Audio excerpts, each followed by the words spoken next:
Hello, I'm Andy Schmuckler, a guy who's doing videos to convey what I call my better human story, which is about major forces that we need to bring under control, forces that have driven the course of the evolution of human civilization pretty irresistibly for millennia, and that we haven't fully brought under control.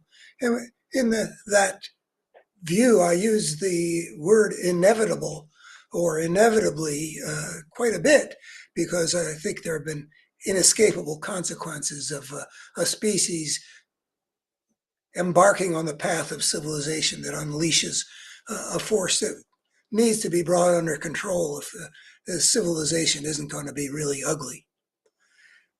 But at the same time as there are these major forces that are more or less inevitable, that would inevitably drive things in certain directions.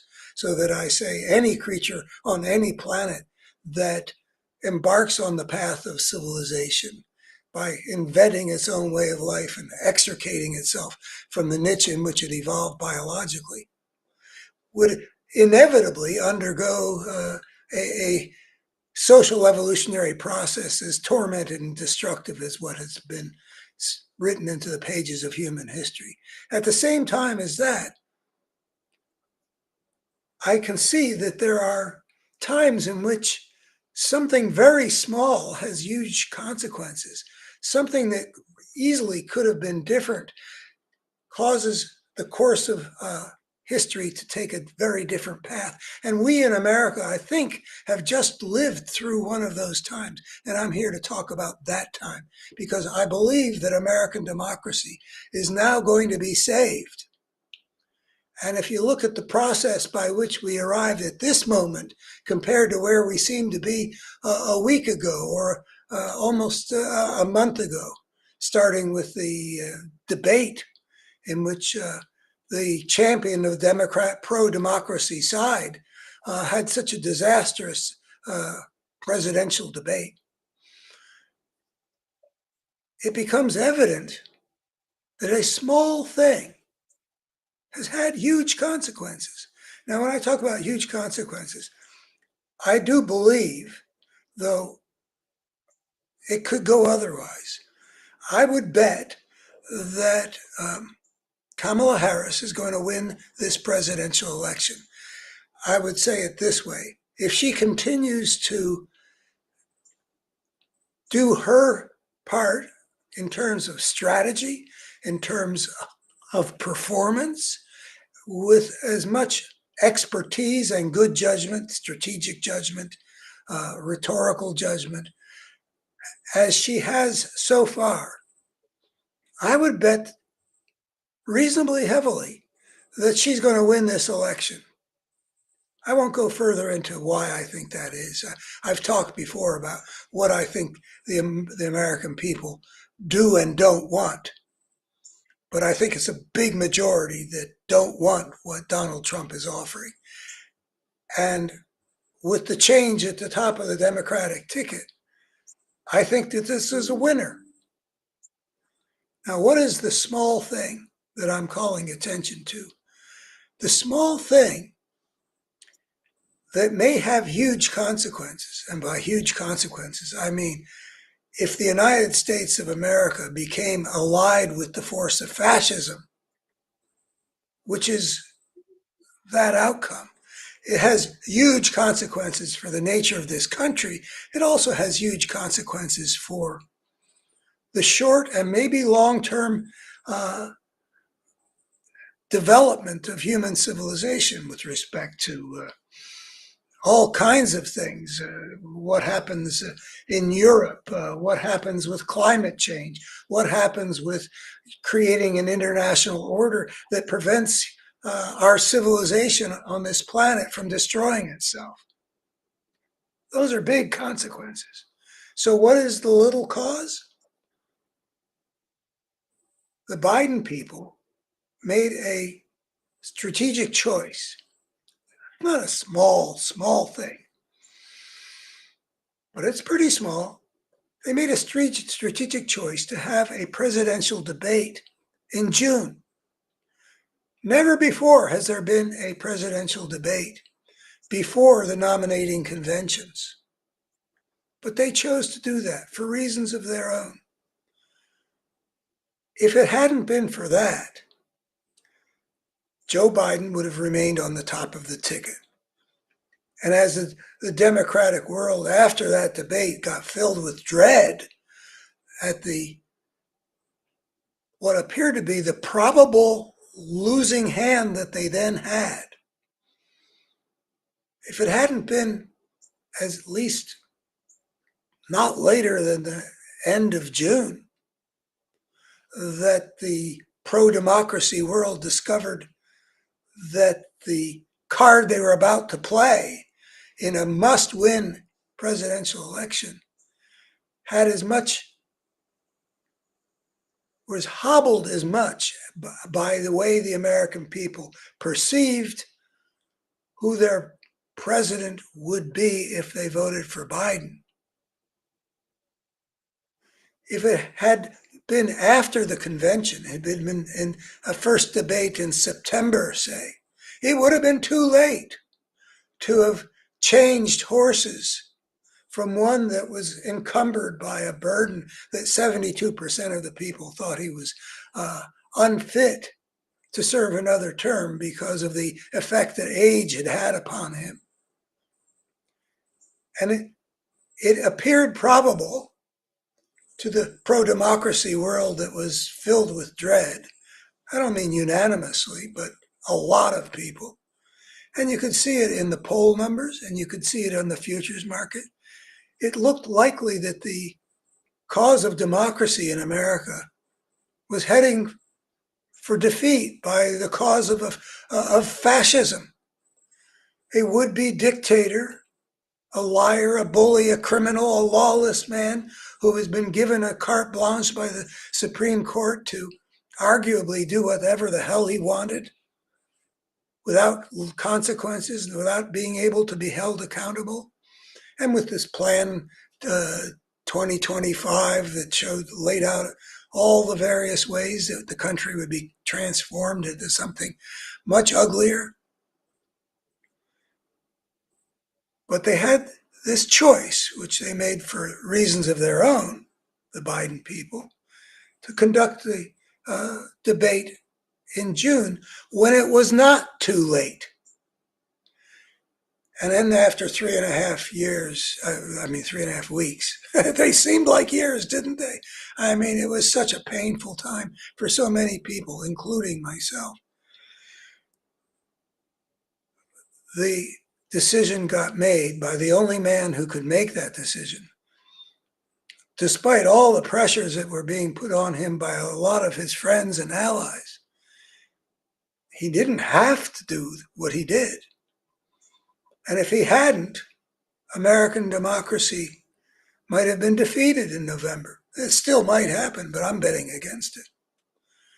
But because he made that decision, and because, as I show in a previous video earlier this week called the Democrats in Array, as opposed to the old Democrats in Disarray meme, because of that whole period of stress and turmoil of looking at the nightmare that might await us, there was this huge eruption of hope and energy and outpouring of money and volunteering and people registering to vote.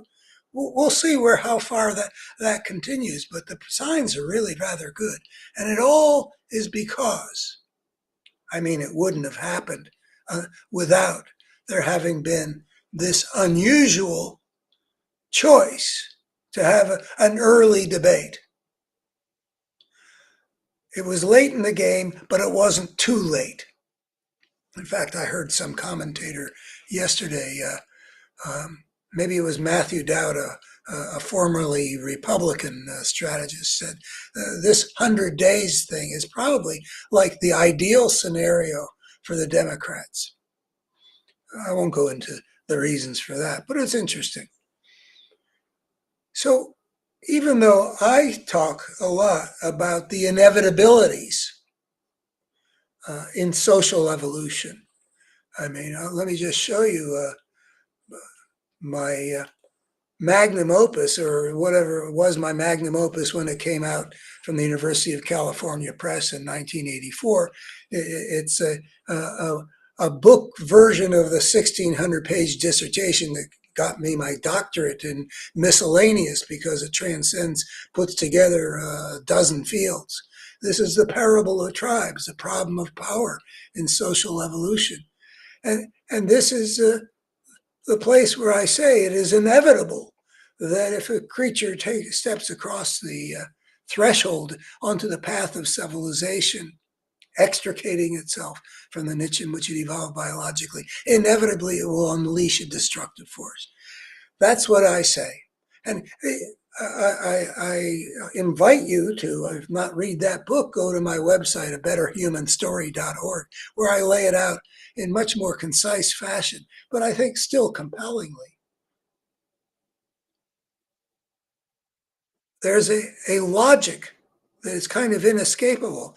And the inevitability is suggested when you look at the way civilizations emerged in pristine form, like not transplanted from someplace else. On this planet, there were 6 places, 4 in the old world, 2 in the new world, starting with the Tigris-Euphrates, where in present-day Iraq, and the Nile Valley in Egypt, and the Indus in India, and the Yellow River in China. Those are the old world ones. Every place that the civilization inevitably emerged, I don't mean inevitably, emerged, not transplanted. The process by which it developed, starting with, as it inevitably would, with hunting-gathering societies, it ended up with basically these empires ruled by, well, essentially forms of tyranny, in which the masses of people were dominated, exploited, often enslaved. The parallelism, not that there weren't differences between these different, the Egyptian civilization wasn't identical with the Babylonian civilization, but still, the things that they had in common were quite fundamental. And they show the inevitability. The fact that everywhere it happened, it undertook the same course. I talk about there being an inevitable selection for the ways of power, an inevitable conferring on what I call the spirit of the gangster, a disproportionate say in how human civilization will develop. And not just at the very beginning. You can also go to not just the way hunting-gathering societies got swallowed up by growing empires, but also if you look just more recently at how Europe, with all of its struggles for power over centuries, generated this thing that then, when wedded with the Industrial Revolution and the Scientific Revolution, made it a globe-encompassing imperial European force, whether it be the British Empire or the French Empire or the Spanish Empire, a force in which certain kinds of civilization displaced earlier kinds of civilization. This is the kind of inevitability that I've spent my life developing into this better human story. But just like what we see here, that's not the only thing that's going on. It's like the throw of the dice. It's like just mere chance. Take, for example, the way that Palm Beach, Florida had a design for a ballot that confused enough voters, completely inadvertently, completely innocently, but enough voters who would have voted for Al Gore, who checked the box instead for Pat Buchanan because they were confused by that ballot. This butterfly ballot, as they called it, really does capture something about the chaos theory, where the wings of a butterfly in the Amazonian jungle can affect the weather and the planet. That's a bit of an exaggeration. I think it's an exaggeration. But anyway, this butterfly ballot resulted in the election of George W. Bush rather than Al Gore. And what were the consequences of that? Well, one of the most dramatic consequences was we got the war in Iraq, which was catastrophic for this country, catastrophic for the Iraqis, but also catastrophic for the international order. I think it made possible a lot of what Putin has done. Another another issue altogether. But still, a tiny thing. The design of a ballot in one county in Florida ends up giving us a war that ripped the fabric of the international order that American leadership had done a whole lot to build. That's the kind of example. I mean, it's not the only example. What we've got this one right now about an early debate at the presidential level, exposing a problem that would have been too late to solve had they had done the usual thing of having September and October be the time for presidential debates. That would have been too late. This was not. And the result is we've got a young, articulate, aggressive, prosecutorial, and apparently very disciplined candidate going up against a guy who never should be considered anything that the American people would choose. But it looked like they were going to, because the disabilities that were visible in the current president, Joe Biden, apparently might have outweighed the fact that this guy is a liar, a bully, a criminal, a would-be dictator that people don't particularly want. I mean, some do. I think 32% of the American people apparently would like to have a strongman government, authoritarian government, a dictatorship. But 32% ain't enough to win an election. But if you get enough people who say, oh, I can't vote for a guy who doesn't seem fit, you can lose that election and you lose American democracy, which is historically a huge thing. And now I don't think that's going to happen. Not that there isn't a whole lot of work to be done by everybody just to make sure. I mean, the futures markets still have Donald Trump somewhat, what is it, like 55, 45 in terms of probability who's going to win. But I think those numbers are going to keep shifting unless Kamala Harris makes some large mistake, or unless I'm misjudging the level of bigotry and misogyny in the country. I don't think those things are going to be powerful enough to get Americans to choose what this deranged, seriously damaged human being represents. So here we have two aspects of how human history unfolds. We got really big forces that I've spent my life talking about, analyzing, trying to show the inevitabilities that we are subject to until we can bring this destructive force that I describe under control. And I've got back here, I've got what we're up against, the destructive force at work in our world and how we can defeat it. And I published that in 2015, even before Trump arose on because what's been happening on the conservative side, the Republican side of the American power system, has been visible to me since the early 90s as constituting a really major threat. And it's been a continuous process of moving in that direction. And the liberal America has really failed to respond to it adequately for years, even for decades. But now it's out there. I mean, the destructiveness of that force is just so palpable that nobody's mistaking that we're talking about our friends across the aisle. This is something extraordinary, and liberal America is fully awakened, and we've got a fighter out there ready to do battle, thanks to this very small thing. So I see history now. Well, not just now. I've been aware of this contingency, like the butterfly ballot, for quite a while. I see it as being sort of like we're whitewater rafting in history. Now, it is inevitable that the water in the river that we're whitewater rafting, it is inevitable that water is going to end up in the ocean. I mean, that's just the way water works. It is inevitable because the force that is at work is going to do its thing. And that force is gravity, and water flows downhill. So wherever you are on the Snake River or wherever, that water is going to end up in the Pacific Ocean. But in the meanwhile, we're whitewater rafting. There are rocks. There are things to navigate. And you can make a wrong decision or a right decision. You can end up continuing to go down the river the way you want, or you can end up dashed against a rock with your helmet, maybe saving your life or maybe not.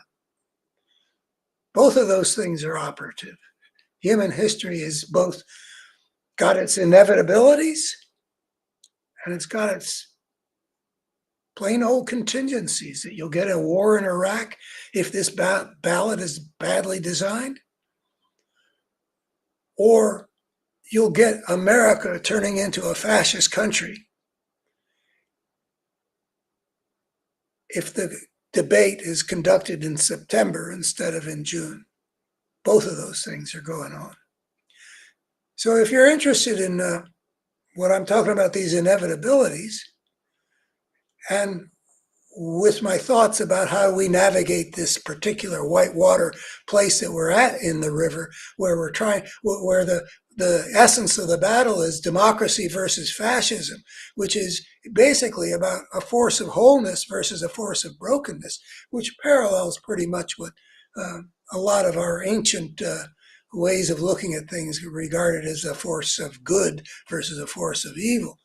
If you're interested in seeing all these dimensions that I've been working on for over half a century, please go to my website, abetterhumanstory.org. And if you're going to stay in the video world or have at least one foot in the video world, I invite you to I invite you to follow or subscribe. I invite you to send a link to this video to anybody that you know who you think would find it of interest. Because the human world, it is just such a complex, such a magnificently elaborate cauldron of things happening that we need to be able to understand at least as best we can, so that we're able to navigate our way toward a better human future. And that's what my Better Human Story is designed to do. Thank you very much. Bye-bye.